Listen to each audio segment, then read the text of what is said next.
Today I'm going to talk about the most profitable renovations that you can do anytime you renovate a property. This could be whether or not you intend to sell a property or you're buying a fixer-upper property and planning to renovate it or for a rental.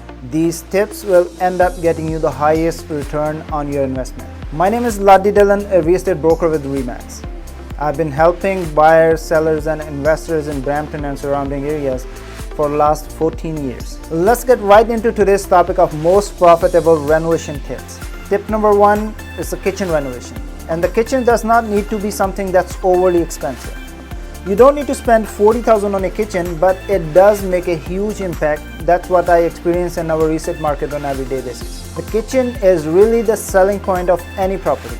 The kitchen is the central point of property that everybody goes to in a house. And next to kitchen is a family room or the dining room. So this area combined is the heart and soul of a house. You need to focus on this area first. All the time people focus on remodeling a kitchen before even the master bath, because nobody is really looking at the master bath before the kitchen. Especially now, the number one thing a lot of people are doing is really opening up the kitchen and making it an open concept.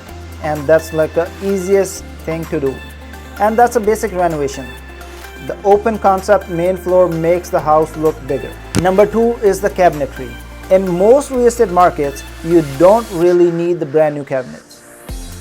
Most of the time you can just paint the cabinets that are there, and oftentimes that's just good enough, or you can install a new MDF cabinets. The price difference in between MDF and oak or maple is huge, but look-wise, MDF also looks as good as maple. Another option, there are some great examples here on YouTube and also on TikTok where people spray paint their old 1970s oak kitchen cabinet. There are many different colors that you can use for this purpose, and they start looking like those new style modern custom cabinets. Even you can replace things as small as little handles on those cabinets.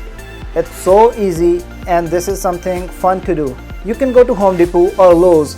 They are really cheap, and you can even do it yourself with a screwdriver. Some people spend 30-40 grand on a kitchen remodel, and some people can get away with spending $2,000-$3,000 on painting the cabinets and updating the hardware. One other thing that's really important, it's the countertops.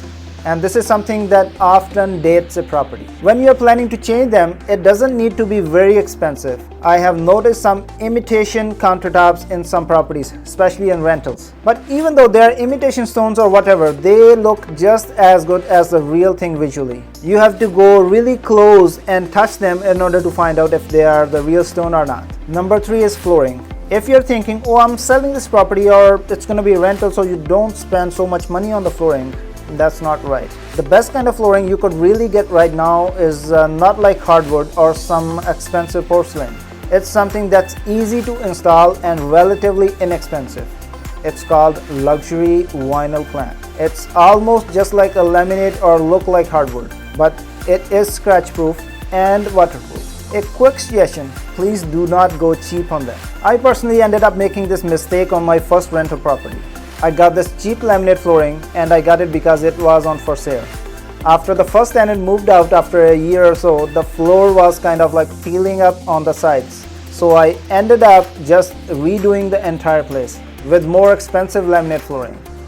And the worst part was the cost of the labor. The material can be cheaper, but the installation is expensive. So better get it right the first time around. And the time is money too. Not being able to rent it out for the repair period would cost hundreds more. Number four is bathroom. The fourth most important thing you should focus on anytime you're looking for a high return on your investment is upgrading your bathrooms. The main floor bathroom, which is also called the powder room, is just a bathroom for the guests. It is usually the bathroom that just has a toilet and sink in it. There is no tub, no shower, just a little guest bathroom. The powder room is so easy to renovate. You can usually renovate it for a few $100s. On the other hand, a full bathroom may be like $4,000 to $5,000. And that's everything with a new shower, tiles, tub, toilet. It's not that complicated, and often you can buy almost everything you need on sale at Home Depot. In terms of vanities, they have a whole section too with just like everything you need. They cost like $400 to $500 or even less than that. You would also have to do retiling in your bathrooms. A big portion of that bathroom budget would go towards retiling. These days there are companies that will actually come out and they will do an acrylic coating or a spray all over the tiles. So they just mask the original tiles up and spray the tiles with that white acrylic thing. All of a sudden everything is white and it looks like a brand new, and bonus on top of that is the grout lines just disappear. Number 5 is sealing, popcorn sealing.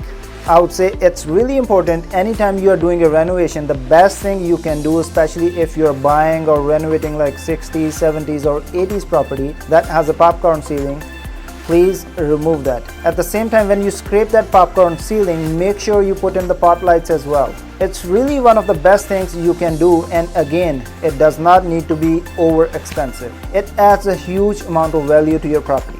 So they were the 5 tips so far, but I think I'm just gonna keep on going for extra bonus tips for those who have watched all the way through. You guys get the advantage of the bonus tips. Tip number 6, baseboard and moldings. I would say an extra bonus tip would be the baseboard and the molding. It is when you are replacing the floors, please put new baseboards, something that's really inexpensive, and it makes the property look very sleek and royal. Number 7, landscape. This is something I feel a lot of people overlook because they feel it's a rental property or an investment property. The landscape really makes a big difference. From my experience, it really helps you set apart from everyone else in the neighborhood. Just to have something that is eye-pleasing, and again, this does not need to be something you spend a ton of money doing landscape. Just something that is clean and presentable. It's really not that hard. It makes a huge difference. The only thing you have to be careful is that you don't want to go crazy over improving for a tenant. Even if you're preparing to sell the property, you need to check your budget limits so that the property leaves you with a good net profit. But in the case of renting, giving your tenant something that makes the property feels a little bit homier and custom-like, some inexpensive upgrading can actually help. When it comes the time that lease renewal is coming up and they start shopping around to see if there's something better available for them, then comparing your property with the other properties, at that time your renovated kitchen, bathrooms will sure keep them with you for a long time. And finding a new tenant, it's pain in butt. Thank you so much for watching. I really appreciate your time. If you watched it all the way through and you have not subscribed yet, please make sure gently tap the subscribe button.